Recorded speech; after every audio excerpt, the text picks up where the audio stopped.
आज हम लोग जैक बोर्ड यानी Jharkhand council of education research and training जो जैक बोर्ड के द्वारा एग्जाम कराया जाएगा 2025 के लिए, उसका तैयारी आप लोगों को कराया जाएगा।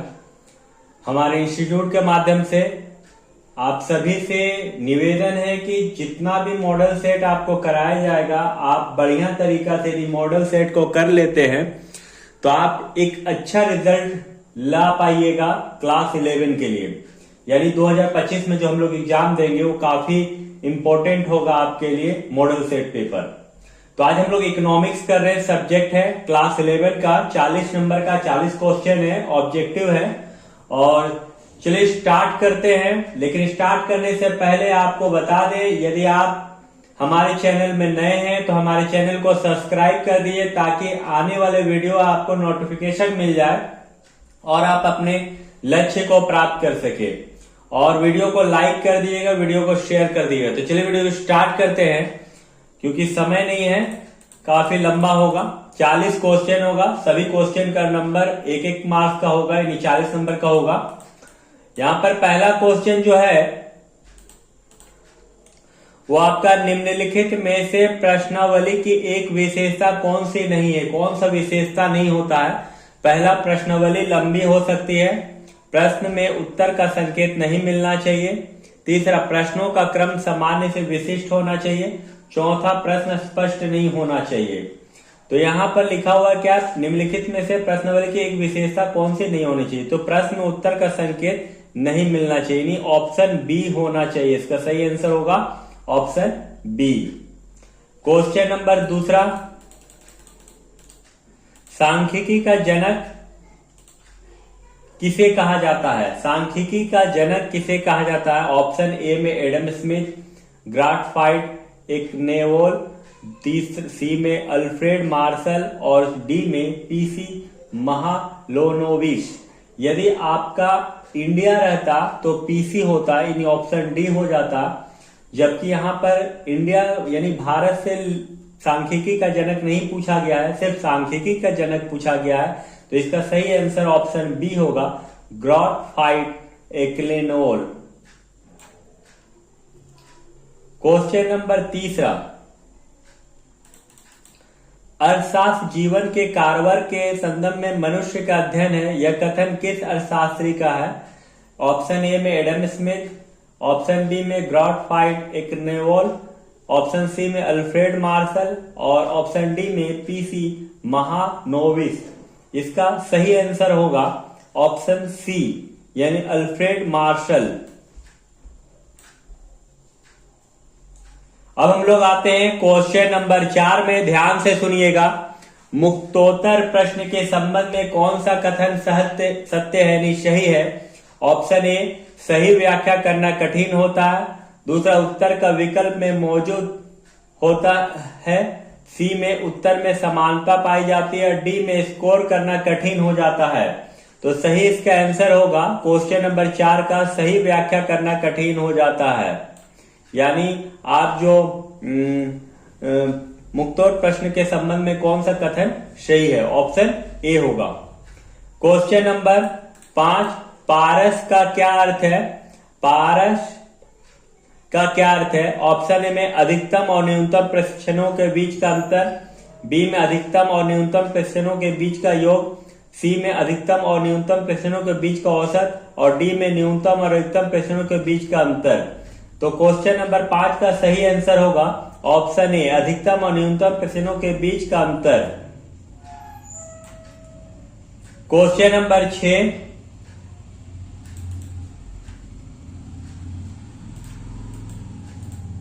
लिंग के आधार पर भारतीय जनसंख्या को पुरुष एवं महिला 2 वर्गों में विभाजित करना निम्न में से किस वर्गीकरण का उदाहरण है? ऑप्शन ए में कालिक, ऑप्शन बी मात्रात्मक, ऑप्शन सी में स्थानिक और ऑप्शन डी में गुणात्मक।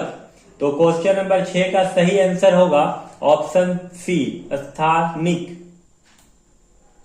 क्वेश्चन नंबर 7, किसी सारणी में पंक्ति शीर्षक का क्या कहा जाता है? किसी सारणी में पंक्ति शीर्षक को क्या कहा जाता है?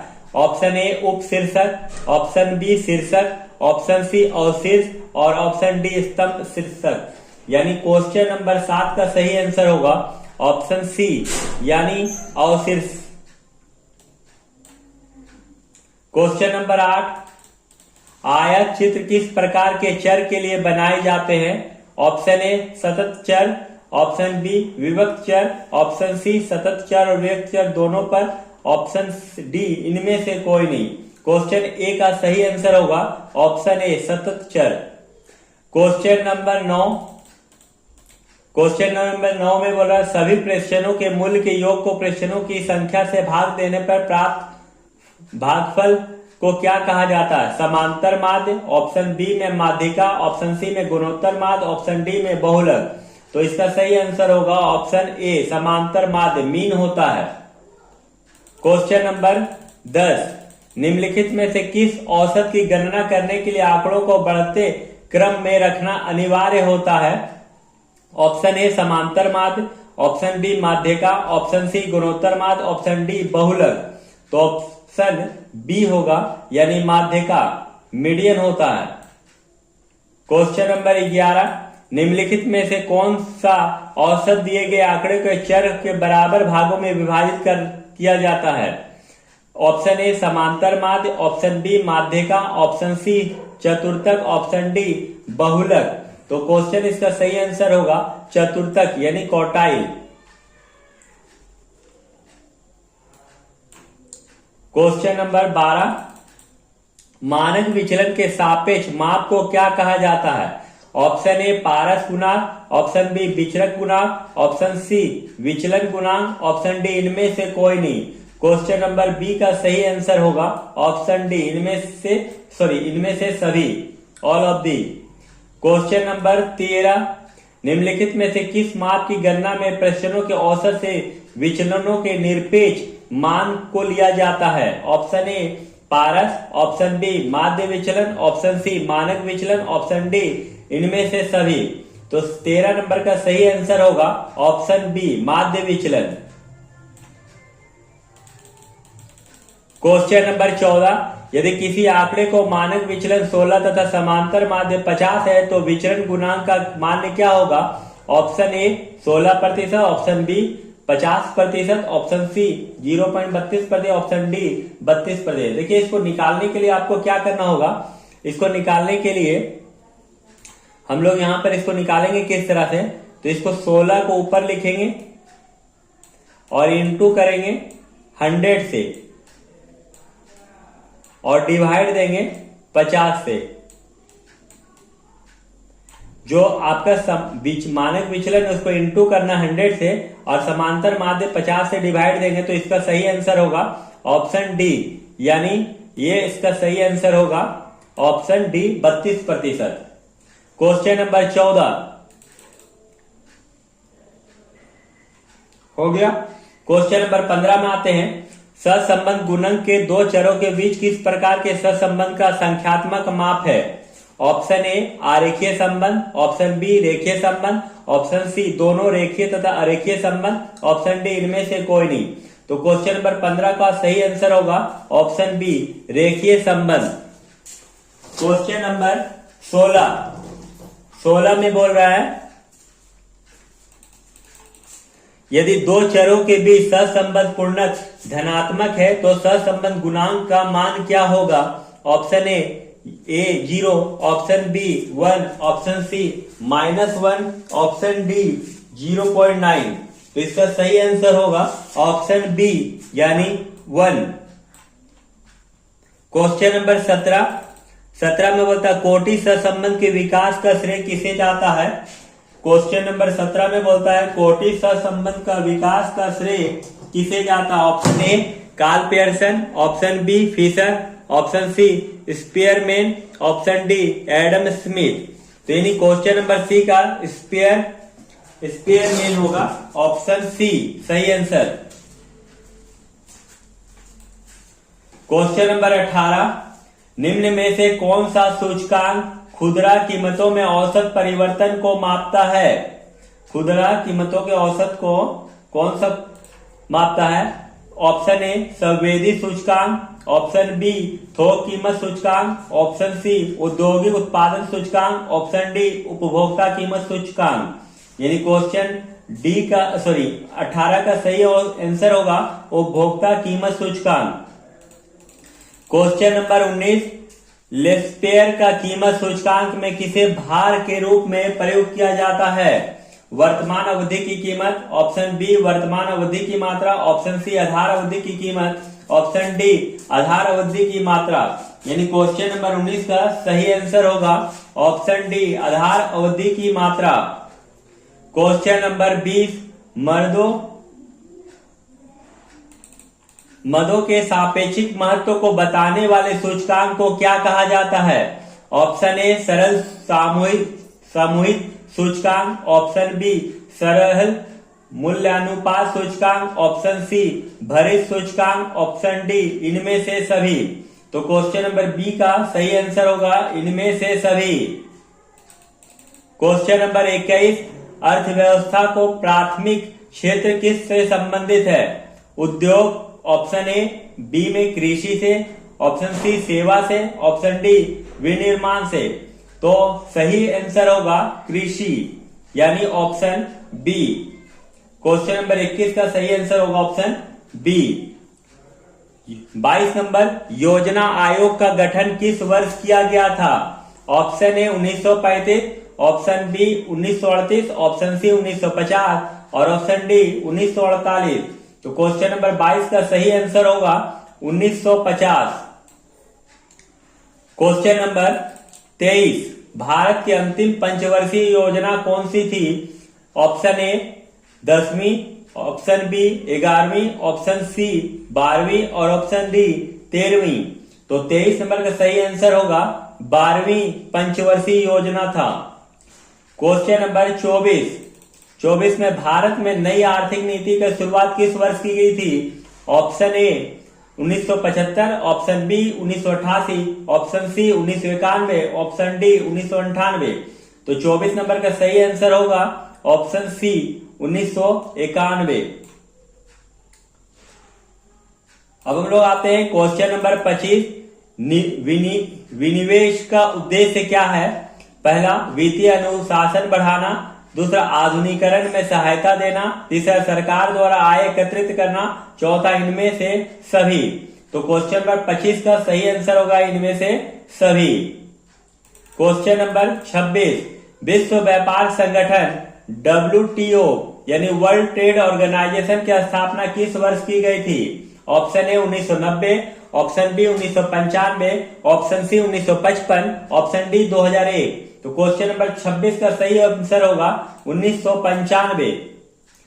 27 नंबर क्वेश्चन, ग्रामीण जनता की आजीविका का मुख्य आधार क्या है? ऑप्शन ए एग्रीकल्चर यानी कृषि, ऑप्शन बी उद्योग, ऑप्शन सी परिवहन, ऑप्शन डी बैंकिंग।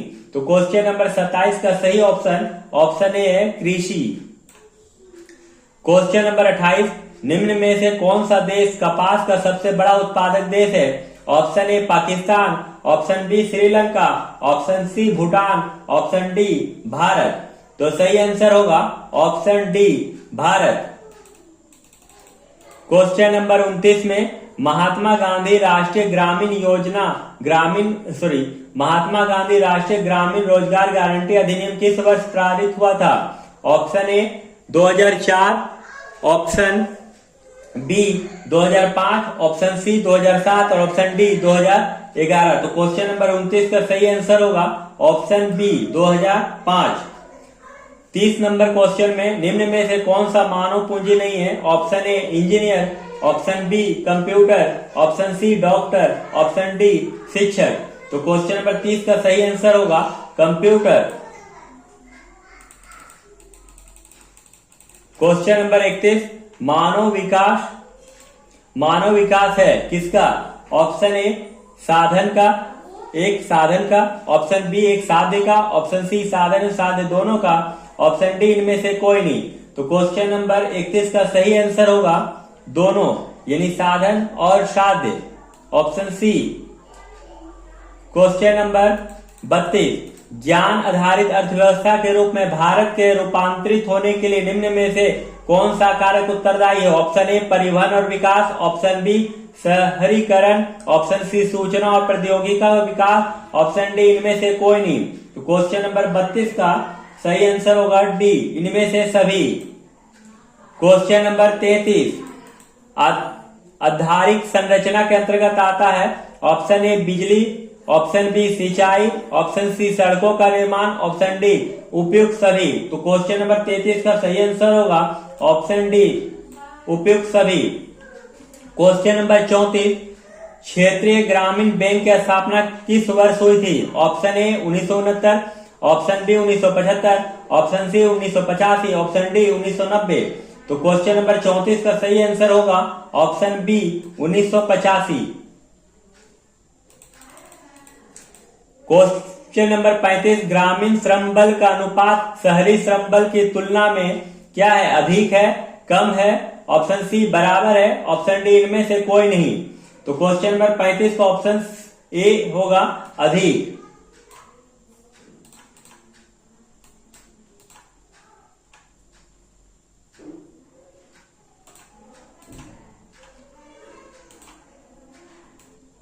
अधिक यानी 35 का सही आंसर होगा ऑप्शन ए। क्वेश्चन नंबर 36 ईंट निर्माण के कार्य में कार्यरत व्यक्ति को रोजगार को क्या कहा जाएगा? नियमित वेतनभोगी कर्मचारी, option B Swaniyojan, option C दिहाड़ी मजदूर, ऑप्शन डी गैर आर्थिक क्रिया। तो सही आंसर होगा दिहाड़ी मजदूर। क्वेश्चन नंबर 37 इनमें से कौन सा ऊर्जा का गैर परंपरागत स्रोत है? ऑप्शन ए ताप बिजली, ऑप्शन बी पन बिजली, ऑप्शन सी सौर ऊर्जा, ऑप्शन डी कोयला। क्वेश्चन नंबर 37 का सही ऑप्शन है सौर ऊर्जा यानी ऑप्शन सी। क्वेश्चन नंबर 38 इनमें से कौन सा स्वास्थ्य के निर्धारण के सूचकांक है? ऑप्शन ए शिशु मृत्यु दर, ऑप्शन बी नामांकन दर, ऑप्शन सी साक्षरता दर, ऑप्शन डी इनमें से कोई नहीं। 38 नंबर का सही आंसर होगा शिशु मृत्यु दर। क्वेश्चन नंबर 39 जैविक खाद को खेती के लिए सबसे उपयुक्त क्यों माना जाता है? ऑप्शन ए यह हल्का है, ऑप्शन बी यह महंगा है, ऑप्शन सी इनमें से रासायनिक पदार्थ नहीं है, ऑप्शन डी यह कम लगता है। तो इसमें ऑप्शन सी होगा, इसमें रासायनिक पदार्थ नहीं है। लास्ट क्वेश्चन है सार्क का गठन कब हुआ था? 8 दिसंबर, ऑप्शन ए, बी 9 सितंबर, ऑप्शन सी 12 दिसंबर, ऑप्शन डी 5 जून। तो इसका सही आंसर होगा ऑप्शन ए 8 दिसंबर 1985। तो आज हम लोगों ने इकोनॉमिक्स क्वेश्चन जो सेट पेपर था उसका कंप्लीट कर लिया है। आप सभी से निवेदन है कि इसे कॉपी में लिख लीजिए और याद कर लीजिएगा। नेक्स्ट वीडियो आपका बहुत जल्दी आने वाला है, तो वीडियो को पूरा देखने के लिए धन्यवाद। वीडियो को शेयर कर दीजिएगा।